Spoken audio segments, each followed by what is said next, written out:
Ang drawer guide. Ito yung nakabit na natin tong isa. Yan sinasabi ko sa inyo. Yan. Dapat hindi yan dikit dito. May clearance kanyang konti. Yan.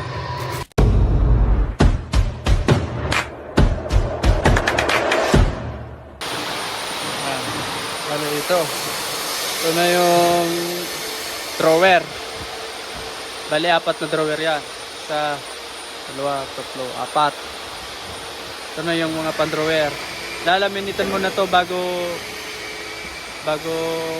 buuhin para malinis na yung loob. Pati yan, yung loob. Ito na yung sa loob. Sa pin, sa ilalim. Laminit muna namin yan bago buuhin. Yan, ito na yung sa mga drawer. Yung loob lang yung nilaminate. Asimbolin na natin.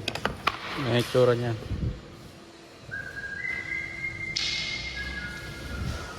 Kabilaan to. May paganto pa. Simbolin na natin.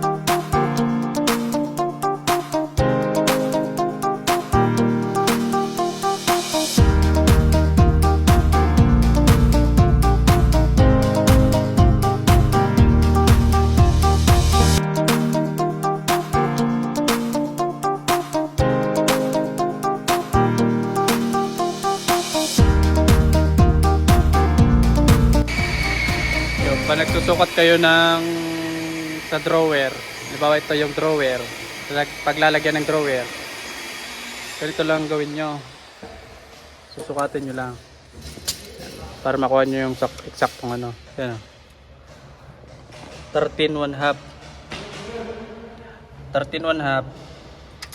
pabawasan mo yan ng ano ito, yung 13.5 babawasan mo lang yan ng dalawang roller guide. 13.5. Bawasan mo lang yan ng yung dalawang guide. Kasi ito kakabit sa magkabilaan na yan. Bali ang magiging finish ng ano nyo